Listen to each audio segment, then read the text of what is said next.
Hesh Sagafi, Liberty Home Mortgage. And what am I talking about today? This is big. We're talking about sellers will pay closing costs. On every deal, no, okay? On some deals, yes, okay? Especially if you're a real estate agent, you need to watch this video.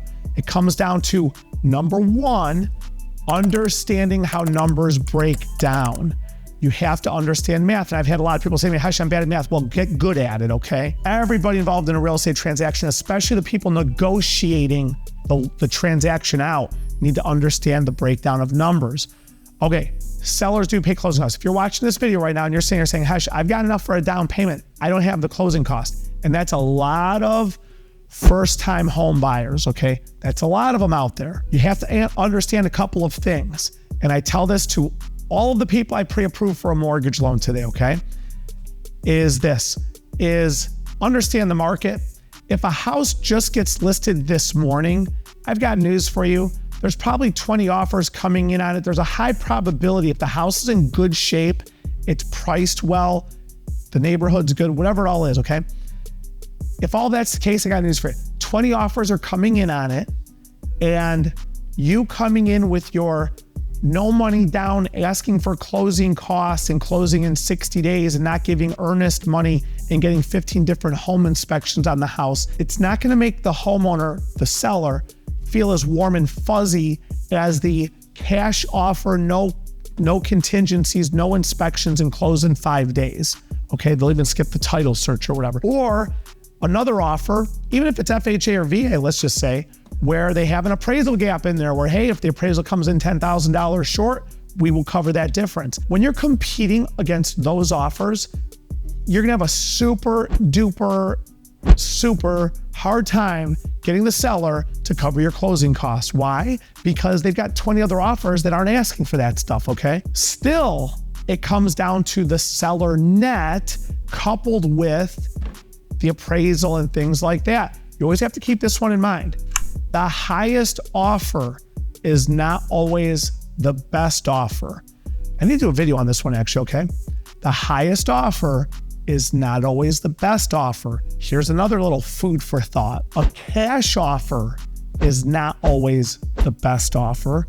A conventional offer is not always the best offer. The bottom line is it comes down to how strong is. If you have to go $40,000 over the list price of the home and ask for closing cost, you ain't gonna make nobody feel warm and fuzzy. However, when you run into the house that's been sitting on the market for maybe 2 weeks, 3 weeks, 4 weeks, a house that's been sitting on the market that is not getting a lot of looks, I've got news for you.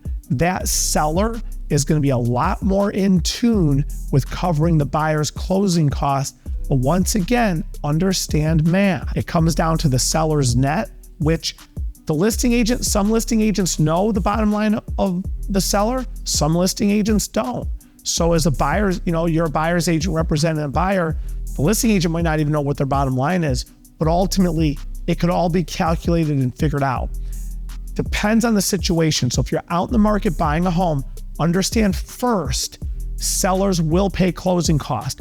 Do not let that deter you from getting out there to look at homes if you're qualified. If the time is right in your life, it's a great time to buy, and there's never a bad time to buy if it's the right time in your life. But you've got to make sure you understand the market of what you're walking into. If you have little down, you need closing costs or something like that, chances are you do not want to be looking at houses that just got listed this morning or yesterday. You got to give those time. Something you're going to run into that'll become a little bit frustrating is that you're going to be sitting here saying, Hesh, first of all, there's no inventory out there. There's a lack of inventory. Well, get in line. It's been like that for like 5 years, okay?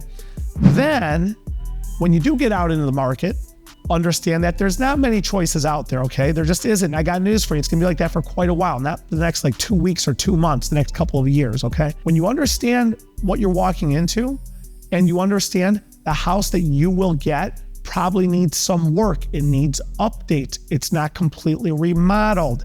Everything is give and take. You want that seller to cover your closing costs, you have to make some concessions yourself on the condition of the home. You've got to go in there, roll up your sleeves and do a little bit of work, get your hands a little bit dirty, It all comes down to be prepared and mentally ready for what you have a choice at. Now, if you're sitting here saying, Hesh, I've got cash, well, hell, if you have cash, that's great. But don't forget, just because you have cash doesn't mean you're going to walk in and undercut the seller by $20,000 and get the house. And for those out there that don't have the cash, which is a lot of people, and you're sitting here saying, well, Hesh, how do I compete with cash?